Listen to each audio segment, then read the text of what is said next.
Hello my friends, hope you're doing well today. So in this video, I wanted to talk about orchestration and just a little bit about how I approach choosing what kind of instruments I want to use for a lead melody. And as a melody guy, I usually come up with melody first and then harmonies under that. And yeah, the instrumentation will then follow the actual main idea. So I've pulled up an instance of Cinepiano here, and then underneath I have a couple of instrument groups that I want to discuss discuss their uses in the orchestra. So, Cinepiano is my sketching tool, and if I'm trying to choose a certain type of instrument for a melody, it really depends on two things. One is the style of music that you're writing, and number two is the actual tone of the instrument. So let's say for a classical cinematic orchestral piece, that uses the symphonic orchestra a little bit more in more of the traditional sense. So we'll stick with that for this video. Now talking about the melody, it also really depends on the emotion of the piece, right?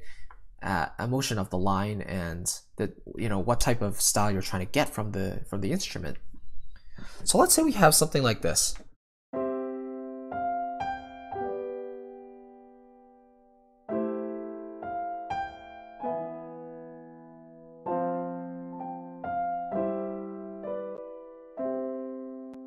Right?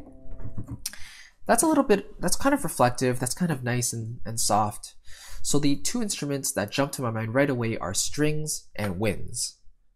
And I'll talk about these in just a sec, but the reason I wouldn't choose brass right away is just because I think of brass as excelling in the higher dynamics and their ability to give that brassy sound, that really aggressive sound that we know so well, right? So the strings and the woodwinds are instruments that can give vibrato really easily. Their sustains can be extremely beautiful, and they just deal with long notes very, very well. And so let's just see how this sounds if I'm doing that same or similar melody, if I can remember it, right here. So I'll start a little softer.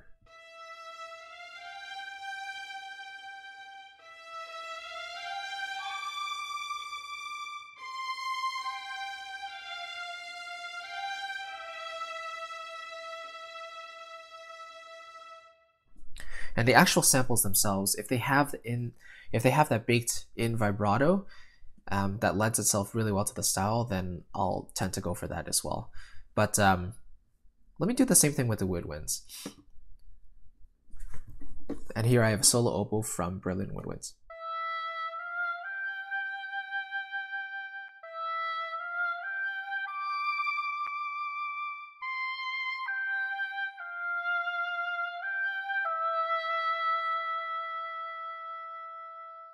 So you can hear how beautiful that vibrato really is and how expressive the performance can be with these two instrument groups. Now, let's say I'm doing something a little more aggressive and in your face, and let's see.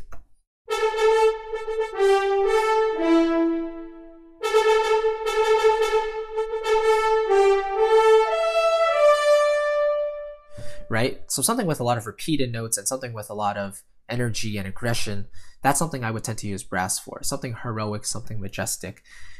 Because number one, that tone, the brassiness, can really cut through the orchestra really, really nicely. And number two, you get that really human element from hearing the strain in the brass. So I feel like the brass instruments are that instrument group that can just really give you that raw emotional feeling.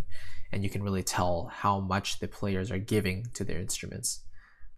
So yeah, that's just a really quick example. So now what's the difference, between the strings and the woodwinds kind of? Well, I would say that the strings, they're kind of a jack of all trades. So they can do soft, really nicely, but they can also do loud and aggressive really nicely too. But they sacrifice by, they have a little more of a homogeneous sound, right? So the sound, strings are used everywhere, right? And so as a result, we don't get as much of a unique sonic quality as we do from, the brass and the woodwinds. The strings have always been used, the most. So if you're looking for a nice distinct and unique color, then you can consider, you know, a woodwind or more of the brass. And so maybe we can do a couple more examples here. So let's say I wanted to do a line kind of like this.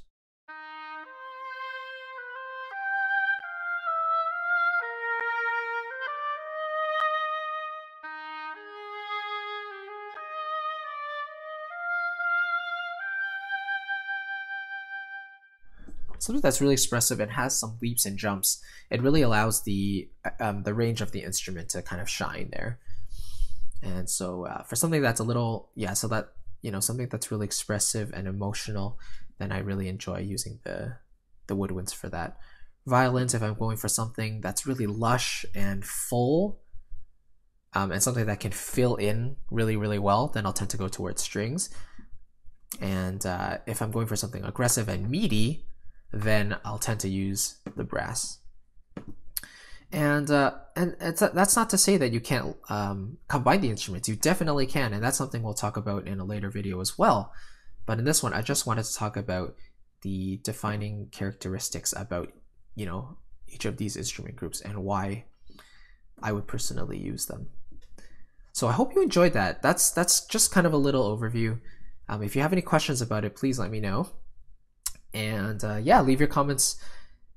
And tell me, actually, I've always been wondering about this, but in your composition, why would you choose a certain instrument group? Is it for the same reasons as I do? Or would you, you know, are you trying to be very different and use maybe the brass for something extremely, extremely soft and something poignant? You know, so that's something to think about. In any case, I appreciate you watching. Thank you so much, and I will see you in the next video.